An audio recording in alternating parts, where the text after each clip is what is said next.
तो hello guys, तो part 7 में सॉइल मैकेनिक्स एंड फाउंडेशन जो अपना सब्जेक्ट है, जिसे जियोटेक इंजीनियरिंग भी आजकल आता है खेकर। तो पिछले वीडियो में अपन ने पूरा कर दिया था कि वाटर कंटेंट किस प्रकार निकाला जाता है। तो आज अपन करेंगे स्पेसिफिक ग्रेविटी के बारे में, ठीक है। और अगर कोई भी कंफ्यूजन अगर मैं हमेशा वीडियो में कहता हूँ कुछ कंफ्यूजन रह जाए तो कमेंट में आप डाल दिया करो। अगर कुछ कंफ्यूजन रह गया हो या कुछ टॉपिक छूट गया हो तो आप कमेंट कर दो, अपन वीडियो बना देंगे और उसको प्लेलिस्ट में लगा देंगे। तो अब स्पेसिफिक ग्रेविटी के बारे में पढ़ते हैं और बताते हैं कि कितने प्रकार से निकलती है। तो देखो, स्पेसिफिक ग्रेविटी, जो ये स्पेसिफिक ग्रेविटी है, इसको निकालने के लिए ये मेथड है। तो कौन से specific gravity of solid particle, तो किसकी वजह से? एक तो डेंसिटी बोतल मेथड, एक है पिक्नोमीटर मेथड, एक है मेजरिंग फ्लास्क मेथड, एक है ग्लास जार मेथड और एक है श्रिंकेज लिमिट मेथड। तो देखो, अगर अपन सबसे पहले बात करते हैं किसकी, तो मेथड कराने से पहले ये तो मैं आपको बता दूंगी, जो डेंसिटी बोतल मेथड है उसमें क्या बोतल जो होती है उसकी कैपेसिटी 50 ml होती है, और जो मेजरिंग फ्लास्क मेथड है उसकी कैपेसिटी जो होती है वो होती है 500 ml। और तो दूसरी बात बताना चाह रहा हूं मैं आपको, जो डेंसिटी बोतल मेथड है ना, जो डेंसिटी बोतल मेथड है,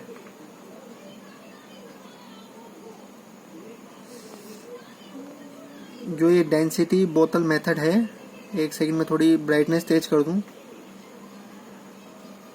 ये बार बार टच हो तो ठीक है। तो जो डेंसिटी बोतल मेथड है ये सबसे एक्यूरेट मेथड माना जाता है ऑल टाइप ऑफ सॉइल के लिए। और जो फ्लास्क और जो पिक्नोमीटर मेथड है ना, वो कोर्स ग्रेन सॉइल के लिए यूज होता है। अब आपको आगे आगे जैसे जियोटेक बढ़ती जाएगी तो आपको आगे आगे पता चल जाएगा कि कोर्स ग्रेन सॉइल क्या होती है, सॉइल के कितने टाइप होते हैं। तो अभी सिर्फ ये याद रखें कि जो डेंसिटी बोतल मेथड है वो बहुत एक्यूरेट होता है और सब प्रकार की सॉइल के लिए होता है। समझो, सब प्रकार की सॉइल मतलब कोई सी भी सॉइल है उस प्रकार के लिए होता है। तो अपन सबसे पहले करते हैं स्टार्ट। तो देखो, आपको डेंसिटी बोतल मेथड आज समझाते हैं। तो देखो किस तरह समझना। एक आप मान के चलो आपके पास ये डेंसिटी बोतल है, तो डायग्राम मतलब थोड़ा एक बार सपोज करने की कोशिश करना मेरे साथ साथ कि किस तरह अपन समझेंगे।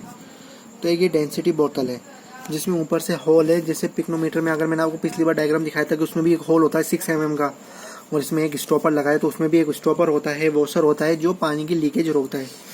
तो अब इसकी कैपेसिटी क्या है? इसकी कैपेसिटी है 15 ml कैपेसिटी जनरली यूज्ड। और दूसरी लाइन लिखिए कि बोतल is cleaned and dried at temperature 105 to 1010 and cooled. तो ये दो लाइन तो आपको समझ में होगी। एक तो 50 ml कैपेसिटी और एक बोतल को क्लीन और ड्राई करा गया 105 से 110 डिग्री सेल्सियस पे, और कूल और ड्राई करा गया, मतलब ठंडा करा गया। तो अब देखो मैंने क्या लिखा है, अब समझते हैं अपन, ठीक है। अब बिल्कुल आप समझने की कोशिश करना कि देखो W1 और M1, W2 और M2, W3 और M3 और W4 और M4। अब ये जो मेथड है ना, ये सारा मेथड A to Z ऐसे का ऐसा सब, मतलब जो जितने भी मेथड है ना, सारे मेथड इस तरह ही होते हैं। तो W1 और M1 इससे लिखा है कि जो नोटेशन चेंज हो जाता है। जैसे M1 कोई बोलेगा मास ऑफ ए एम्प्टी बोतल, ये W1 wait of A empty बोतल। तो इसमें कंफ्यूज नहीं होना, दोनों एक ही चीज बोलना चाह रहा है। कोई सी भी बुक से पढ़ो चाहे से आप। अब जैसा कि आपको याद है कि पिक्नोमीटर में आपने क्या करा था कि W1 या M1, अगर आपने मेरी पिछली वीडियो देखी हो तो उसमें क्या होता है, सबसे पहले अपन लेते हैं वेट। तो वेट या मास बोल लो, तो मैं W1 का नोटेशन से वेट लिख रहा हूँ, वरना M1 से मैं मास लिखता। तो वेट ऑफ अ एम्प्टी बोतल। अब एम्प्टी बोतल लिखा है तो सुनो, अब इसमें क्या चीज है कि एक तो क्या एम्प्टी बोतल बोल दिया, खाली बोतल, मतलब इसमें अभी कुछ भी नहीं है। अपन ये सेकंड स्टेज पे अपने क्लीन करा है, ड्राई करा है। अब इसका हॉपर, जो स्टॉपर है ना, तो स्टॉपर को भी लेना है। जैसे पिक्नोमीटर पे मैंने उसके ऊपर के ढक्कन को, मतलब कैप को भी लिया था ना, उस तरह इसके हॉपर स्टॉपर को भी लेना है, ठीक है। ये पहले पॉइंट हो गया। और ऐसा का ऐसा सेम टू सेम सारे पॉइंट्स में आएगा, इसे बड़े ध्यान से देखना। अब M2 में क्या, सपोज करो कि अपन ने कितनी ग्राम, मतलब आपके हिसाब से मान लेते हैं 5 से 10 ग्राम ले ली सोइल, ओवन ड्राई सोइल लिए, ओवन ड्राई सोइल लिए, ठीक है। तो जो M2 का जो मतलब M2 है या W2 है, वो क्या है, तो ये वेट है किसका, एक तो 5 से 10 ग्राम अपन ने ओवर ड्राई सोइल ली है, प्लस उसमें क्या है, उसमें किसका वेट है, एक तो इस बोतल का वेट है। अब वो बोतल एम्प्टी नहीं रही, तो बोतल के अंदर एक तो 5 से 10 ग्राम सोइल आ गई और एक बोतल खुद है, तो वो वेट है W2 इसका। अब सपोज करो कि ये बोतल है, पहले तो खाली वेट था इसका, अब इसमें 10 ग्राम मिट्टी अपन ने डाल दी ओवन ड्राई। और अब देखो क्या है कि ज़्यादा अगर बड़े उसमें लार्ज पार्टिकल हो तो उसे 2 mm सीव से पास करा के करना होता है टेस्ट करने से पहले। तो ये मतलब ये मेथड है। तो अब आपको इतना तो समझ में आओगे कि अपन ने इतना क्या करा। अब M3 में क्या करना है, M3 में वही चीज करनी है जो अपन पिछली बार पिक्नोमीटर में करते थे। मैं आपको याद दिलाऊंगा कि अपन क्या करते थे। अब अपन वाटर ऐड करते थे, तो वाटर किस तरह ऐड करेंगे, सबसे पहले अपन ने वाटर ऐड करा, तो वाटर ऐड करा तो सोइल है अपनी मिट्टी है, तो पानी को क्या बोलती है, मिट्टी पानी सोखती है, ठीक है। तो 2 आवर तक सोखने के लिए छोड़ देंगे। फिर अपन वाटर ऐड करेंगे, हाफ वाटर ऐड करेंगे। फिर उसके अंदर अपन क्या पिक्नोमीटर में जैसा करते थे ऐसे ही इस बोतल के अंदर करेंगे कि जो एयर इंट्रैप नहीं होनी चाहिए, वरना वेट चेंज हो सकता है अपना, है ना। तो वो एयर को निकालेंगे। उसके लिए अपन vacuum pressure 55 centimetre of mercury, vacuum desiccator क्या कहते हैं वो लगाते हैं यार। मतलब अगर कहने का मतलब ये है कि तुम्हें तो एयर निकालनी है, तुम कैसे भी निकालो, समझ रहे हो। पानी ऐड करा और उसके बाद तुम्हें निकालनी है एयर। तो क्या है कि अपन ने कर लिया, अपन को तो सिर्फ एयर निकालनी है और एयर से मतलब है। अब जो M4 है, M4 में अब आपको मैंने बता दिया। M3 में क्या करना है, वाटर ऐड करने वाला। ये M3 की बात थी, तो ये M2 की बात तो यहाँ से लेकर यहाँ तक हो गई। अब ये M3 या W3 की जो बात है उसमें क्या है कि वेट ऑफ ए बोतल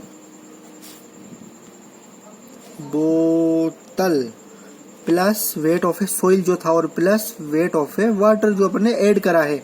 और वाटर कहाँ तक ऐड करना है, वाटर बिल्कुल यहाँ तक ऐड करना है जहाँ तक अपन को, मान लो अपन ने वाटर कहाँ तक ऐड करा,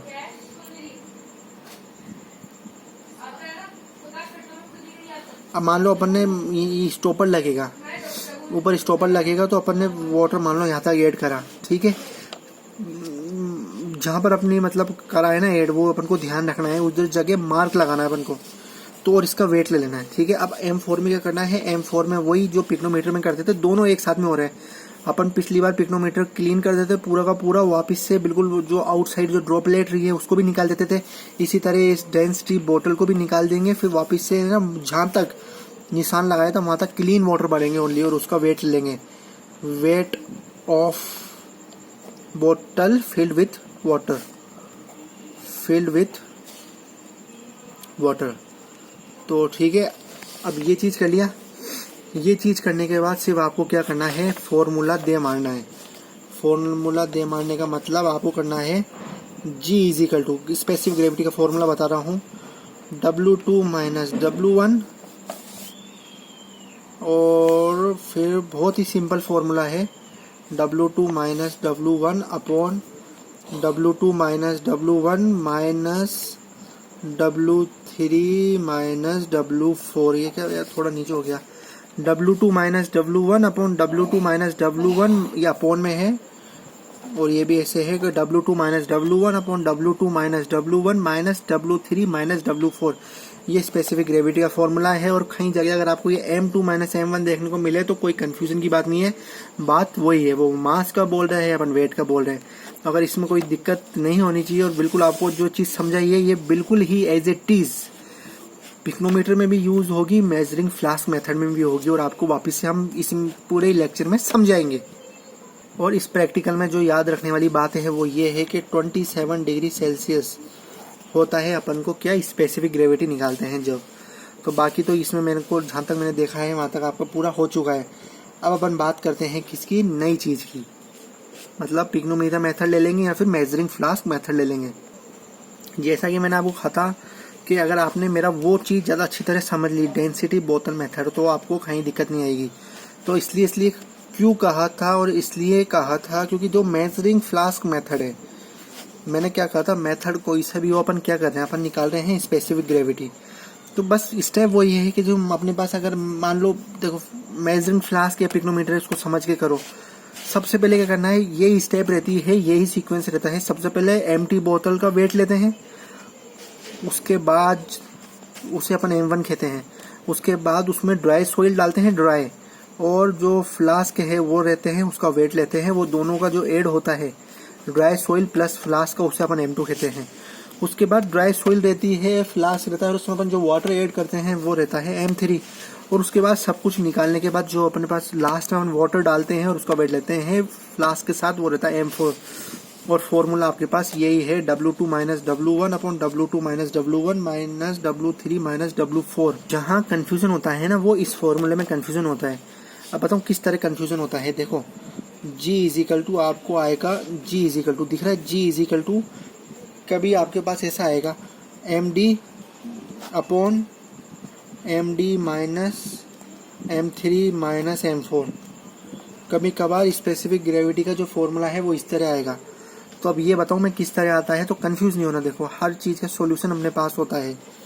ये MD या फिर कैसे हुआ, तो क्या है, इसको ही खोलो सबसे पहले, उसको मत देखो, इधर ही खोलो। इस साइड खोलना मतलब मैंने आपको हमेशा सिखाया किस तरह। कुछ भी समझ में नहीं आया ना, हमेशा ओपन कर दो उसको। W2 अपन W1, अब देखो क्या है W2 माइनस W1, माइनस का साइन निकाल लो तो माइनस W3 माइनस W4। ये चीज़ हो गई, इसमें कोई दिक्कत है नहीं। अब W4 हो गया प्लस का, और जो W1 है वो है माइनस का, और माइनस W3 और W2 है, एक सेकेंड, ये क्या यार पेज मोड़ा था, ये क्या थोड़ा दिखाने के लिए, समझ रहे हो, इसलिए रोका था। अब क्या करना है, G is equal to W2 minus W1 तो चल ही रहा है। अब अपन क्या कर रहे हैं, W4 माइनस W1 इसको अरेंज कर रहे हैं, माइनस W3 माइनस W2। अब आप देख लो मैंने अरेंज करा है। देखो W4 पॉजिटिव है तो इधर W4 पॉजिटिव है, माइनस W1 नेगेटिव है तो माइनस W1 नेगेटिव है। अब इसमें W3 पॉजिटिव दिख रहा है, लेकिन देखो नेगेटिव का साइन बाहर है, अगर ये अंदर आएगा तो माइनस W3 हो जाएगा। और इधर माइनस W2 दिख रहा है और इधर पॉजिटिव दिख रहा है, तो माइनस का साइन इधर आएगा तो W2 पॉजिटिव हो जाएगा। ये तो मैंने क्या सेट करा है। कभी कभार स्पेसिफिक ग्रेविटी का फॉर्मूला आपको ऐसे देखने को मिलता है, क्योंकि उन्होंने खोल के अजीब अजीब तरह से लिख रखा है। आप मेन ये याद कर लो, उससे सारा बन जाता है। सबसे पहले अपन इसको ऐसे ओपन करा, फिर इसको अपन ने अरेंज करा। अब क्या होता है, जो दूसरी स्टेप है उसमें सबसे बड़ी चीज़ क्या होती है, अच्छा हाँ, अब ये चीज़ थी कि मैंने इधर W2 लिखा फिर इधर MD लिख दिया। तो देखो इधर WD भी कर सकते हो, मैंने आपको समझाया, कंफ्यूज तो होना मत। WD minus W3 minus W4, तो कंफ्यूज ना होने का वही बात है। तो मैंने MD से कर दिया, MD से समझ लो, WD से कर दिया तो WD करो, मतलब दोनों ही नोटेशन एक लो यार, इधर WD ही कर देता हूँ मैं, ठीक है।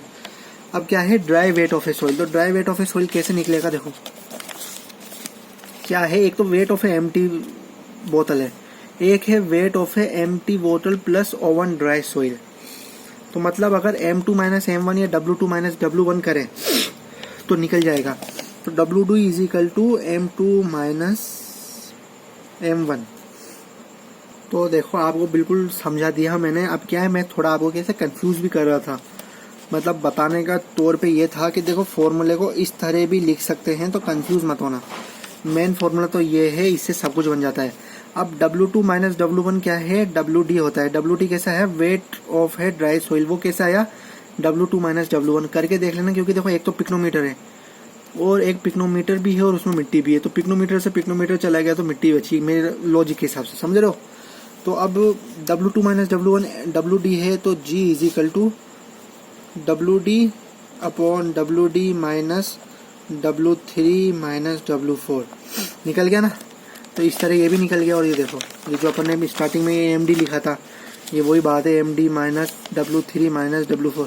मतलब कहने का मतलब ये है कि फॉर्मूला ये ही है स्पेसिफिक ग्रेविटी का। उसको आपको कभी लगे ना चेंज है ये, तो उसको ओपन करके देख लेना यार, वही निकलेगा, सिंपल सी बात, ठीक है।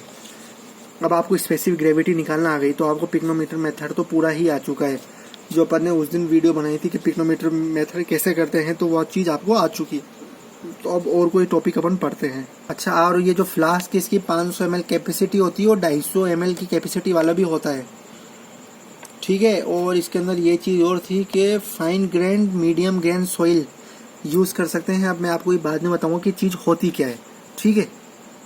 अब जैसे अगर अपन ने इतने सारे वो क्या बात करी है, जैसे स्पेसिफिक ग्रेविटी की बात करी, कल से अपन ने जो वाटर कंटेंट निकाला उसके लिए क्या यूज़ करते हैं, स्पेसिफिक ग्रेविटी के लिए क्या यूज़ करते हैं, ऐसे ही अब जो तीसरा अपना आ रहा है मेजरमेंट, ऑफ मास डेंसिटी। तो यार सही बात है, जब अगर वाटर कंटेंट के लिए अगर अपन यूज़ कर रहे हैं, अपना स्पेसिफिक ग्रेविटी के लिए यूज़ कर रहे हैं, तो मास डेंसिटी पीछे कैसे रहता है? सही बात है। तो मास डेंसिटी बोला नहीं, हमारे भी इक्विपमेंट होंगे। तो अब इसके इक्विपमेंट क्या क्या हैं? इसके इक्विपमेंट है कोर कटर, जो आपका एक्सपेरिमेंट भी आएगा आगे चल के, आपके एक्सपेरिमेंट भी होगा ये कोर कटर मेथड। तो मैं आपको इधर समझा दूंगा। कोर कटर मेथड होगा और सैंड रिप्लेसमेंट मेथड भी हो सकता है, सैंड रिप्लेसमेंट मेथड, और बहुत सारे हैं, जैसे सैंड रिप्लेसमेंट हो गया। देखो मास डेंसिटी के ये हैं core cutter, sand bath, radiation method, submerge, water balloon method, और एक और था याद नहीं आ रहा मुझे, वो था वाटर डिस्प्लेसमेंट मेथड, है ना। तो ये बहुत सारे थे यार, लेकिन जो मेन है अपन को जो पढ़ना है वो है क्या? एक तो कोर कटर पढ़ेंगे, कोर कटर मेथड, और एक सैंड रिप्लेसमेंट मेथड। तो कोर कटर मेथड में मैं आपको एक बार पीछे पेज भी ले चलते हैं, आपको इधर यहाँ से स्टार्ट करते हैं। तो मैं पॉज कर लेता हूँ, सब कुछ ड्रॉ कर देता हूँ जल्द से जल्द। तो अब समझो कोर कटर मेथड को। तो कोर कटर मेथड सबसे पहले तो आपका जो एक्सपेरिमेंट होगा, है ना, तो एक्सपेरिमेंट में आएगा। ये क्या होता है? ये होता है एक बिल्कुल, आप मान के चलो एक गोला, देखो जैसे मेरा हाथ दिख रहा है बिल्कुल ऐसे, देखो गोला सा, ये बिल्कुल ऐसे गोला सा ओपन रहता है पूरा, मतलब इतना देखो ऐसे पूरा, मतलब यूँ जा रहा है गोला सा, तो पूरा ऐसे होता है, मतलब गोला सा, है ना। तो ये लोहे का होता है, और ये के एजेस इसके शार्प होते हैं, इधर से बिल्कुल ही ओपन होता है यहाँ से, मतलब बिल्कुल ही देखो, समझने की कोशिश करो, यूँ घुमा के देखो, सपोज करके देखो, पूरा का पूरा ओपन होता है। तो इसको तो कहते हैं कटर, जिसकी डायमेंशन 100 mm है और 130 mm है, और जो डोली होती है वो 100 mm की होती है, और ये डोली इसके ऊपर आती है, फिट हो जाती है इसके ऊपर। अब ये क्या आप किस तरह करते हो एक्सपेरिमेंट, आप देखोगे तो ज़्यादा मज़ा आएगा। सबसे पहले इस एक्सपेरिमेंट के लिए आपको क्या बोलते हैं, एक तो हथौड़ा रैमर सा होता है जो ऊपर से आप मारते हो। तो क्या होता है, इसको आप यूज़ करते हो फील्ड के लिए। फील्ड मतलब अपन को फाइंड करनी है मास डेंसिटी। तो अब इसका क्या करना है, सबसे पहले देखो जो ये ओपन सिलेंडर बैरल की तरह होता है, आप बैरल से समझोगे, ओपन सिलेंडर बैरल है ये, जिसकी ये शार्प एजेस है, इसके ऊपर अपन ने कोर कटर रखा। अब अपन क्या गए, फील्ड पे गए जहाँ पर मिट्टी है। अब मिट्टी है, मान लो इधर मिट्टी है, जैसे ये ग्राउंड है, ये मान लो ऐसे टॉप व्यू से समझो, ये मिट्टी है। मिट्टी पे आपने ये रखा, सबसे पहले कोर कटर ऐसे गोल होता है, उसके ऊपर लगा दिया आपने डोली, इसके ऊपर ही लगा दिया आपने डोली। अब उसके बाद ये हैमर से आपने इसको यूँ मारने स्टार्ट करा, धक धक धक धक धक धक अंदर तक मारा। अब उसके बाद क्या होता है, अब इस कोर कटर अंदर चला गया बिल्कुल, तो डोली ये यूज़ है, डोली ऊपर रहती है इसके, और डोली कितना रहती है, 30 mm कुछ रहती थी यार, ज़्यादा मुझे याद था, मैं बोला नहीं हूँ जहाँ तक। तो मैं एक बार देख लेता हूँ कितनी रहती है, तो मैं आपको समझाने के तौर पर बता रहा हूँ, है ना। तो क्या करते हैं, इससे अपन किस तरह निकालते हैं, तो अंदर चला गया। उसके बाद क्या करते हैं, अपन मिट्टी को साइड से हटाते हैं, देखो इस तरह साइड से हटाएंगे, इस जगह से हटा देंगे, इसे नीचे तक बिल्कुल खोदते हुए जाएंगे, और फिर इसको ऐसे कैसे निकाल लेंगे। इसको आप फिर वेट लेंगे, वेट लेके बल्क यूनिट मास डेंसिटी निकालेंगे। मतलब तो फॉर्मूला होता है वो क्या होता है, m W2 minus W1 upon V। अब देखो W2 क्या है, W2 है mass of A cutter with soil. तो ये तो आपको पता है कि अपन ने मिट्टी बिल्कुल अंदर तक डाल दी, तो सोइल तो इसके भरी गया होगा, तो ओपन है पूरा, और सोइल इसके ऊपर हो गया होगा। सोइल निकलता नहीं है, बहुत प्रेशर से बिल्कुल जम जाता है। आप करोगे ना तो बिल्कुल एग्जैक्ट लगेगा, बिल्कुल मिट्टी इसकी बिल्कुल ऐसे टाइटली चिपक जाती है। और अपन को ऐसे नहीं कि इसको कोर कटर को ऊपर से खींचना होता है, ऐसे नहीं, बिल्कुल अपन को ऐसे खोद के बिल्कुल सेफ्टी से निकालना पड़ता है। तो W2 तो होता है mass of A cutter with soil, W1 होता है mass of A empty cutter, और V होता है internal volume of A cutter. अब देखो internal volume of A cutter आपने निकाल सकते हैं, अगर सारी डायमेंशन मैंने बता दी, तो इंटरनल वॉल्यूम ऑफ आप कटर भी निकाल लोगे, वो भी निकाल लोगे, तो इससे आपका क्या निकल जाएगा, बल्क मास डेंसिटी निकल जाएगा। और इस मेथड कहाँ सूटेबल है, ये मेथड सूटेबल है सॉफ्ट फाइन ग्रेन सोइल। अब और कहाँ सूटेबल नहीं है, जैसे मतलब ग्रेवल हुआ, स्टोन हुआ,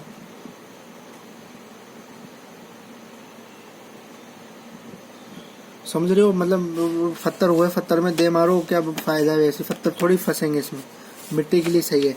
अब फॉर्मूला यही है, समझाने का यही था कि मतलब वही चीज़ है यार, डोली ऊपर रखोगे, उसको ऐसे मारोगे, आप इसको क्या एक्सपेरिमेंट करोगे ना, अभी तो आप ऑब्जर्व कर सकते हो, लेकिन जब आप एक्सपेरिमेंट करोगे तो और मज़ा आएगा। तो ज़रूर करना, एक्सपेरिमेंट लिया करना। अगर कभी कॉलेज स्टार्टेड हुए हैं आपके, तो अभी पेंडेमिक के बाद, तो बड़ा ही अच्छा मेथड था यार ये, मतलब उस टाइम पे सब सीखा था ना, तो ये मेथड बड़ा ही अच्छा लगा था। तो ये क्या सैंड बाग मेथड भी इतना ही अच्छा होता है। तो यार मैं क्या सोच रहा हूँ कि जो एक्सपेरिमेंट है ना, बढ़िया बढ़िया एक्सपेरिमेंट है, जैसे सैंड बाथ हुआ, रेडिएशन मेथड हुआ, तो इसका थोड़ा मैं टाइम निकालूंगा और इसके क्या इमेजेस, मतलब समझो इमेज के साथ अगर आपको कुछ एनिमेशन के थ्रू समझाया जाए कि मेथड किस तरह होता है, तो टाइम लगेगा लेकिन मज़ा आएगा, मतलब आप रियल एक्सपीरियंस ले पाओ। मेरा मतलब ये दिल से ख्वाहिश है, मैं कर भी लूँगा, एनिमेशन ज़रूर आता है मुझे, तो मैं करके आपको बिल्कुल बताऊँगा, है ना। क्योंकि यार ऐसे समझाने से मतलब आप समझ तो जाओगे, लेकिन क्या है, अपना तो यही मानना है कि यार एक्सपेरिमेंट को करके देखो, थ्योरी है उसको पढ़ के देखो। तो क्या लाइन बोलिए कि एक्सपेरिमेंट है तो उसको करके देखो, और जो थ्योरी है उसको पढ़ के देख लो। तो थ्योरी सब्जेक्ट भी है, न्यूमेरिकल भी है, और इसमें प्रैक्टिकल्स भी बहुत है, एक्सपेरिमेंट भी बहुत है। तो एक बार टाइम निकाल के बढ़िया बढ़िया जो एक्सपेरिमेंट है, जैसे कोर कथड हुआ, सैंड बाथ हुआ, उसको एनिमेशन के थ्रू करेंगे यार। थोड़ा टाइम निकाल के मैं भी बनाने की कोशिश करूँगा, है ना। वरना अगर नहीं बना पाऊँ तो आप इंटरनेट से ज़रूर देखना। बाकी अगर कोई और प्रॉब्लम हो कि मान लो अगर आपको समझ में नहीं आ रहा जब भी, तो एक बार और समझा देंगे। बाकी आज के जो मेथड है सारे के सारे वो तो अपने क्लियर हो ही गए मेरे हिसाब से। आज जो अपने स्पेसिफिक ग्रेविटी का देख लिया, और जो सारे फ्लास्क के मेथड थे, और अपन ने जो देखा है वो क्या देखा है, measurement of fed mass density. अब जो अपन करेंगे ना, अब आगे जो इम्पोर्टेंट चीज़ आने वाली है, जिससे क्वेश्चन ही आता है, वो है सबसे इम्पोर्टेंट चीज़ आने वाली है, वो है soil consistency. Soil consistency of A soil, वो चीज़ आएगी। बहुत सारे यार मेथड है इसमें, जैसे पिपेट मेथड हुआ, sedimentation analyse, mechanism of sedimentation analyse, particle size distribution, कि पार्टिकल साइज डिस्ट्रीब्यूशन किस तरह करते हैं। बहुत मतलब देखो, ये सब्जेक्ट बहुत ब्रीफ भी जाता है, अगर अपन पढ़ने बैठे तो बहुत ब्रीफ जाता है। तो अपन उस तरह करेंगे कि अपन को आ भी जाए, अपन कैसे नहीं कि अपन कुछ छोड़ भी दे, तो छोड़ेंगे भी नहीं, करेंगे भी सही। इसलिए पार्ट्स इस बार थोड़े बड़े बड़े करने लगे, अब 25 मिनट्स के करने लगे। और कुछ अगर क्वालिटी में दिक्कत हो आप कमेंट करें, अगर या फिर आपको कुछ असल में दिक्कत हो तो कमेंट करो। और आज के लिए इतना ही। Thank you very much for a lovely audience. और अगर आपको कुछ गलत लगे, कुछ पढ़ाई में समझ में नहीं आए, तो बेझिझक होकर कमेंट डाल देना कि सर ये समझ में ना आया, आपके लिए वापस से वीडियो बनाएंगे और बेहतरीन वीडियो बनाएंगे, गारंटी है। ठीक है, थैंक यू वेरी मच।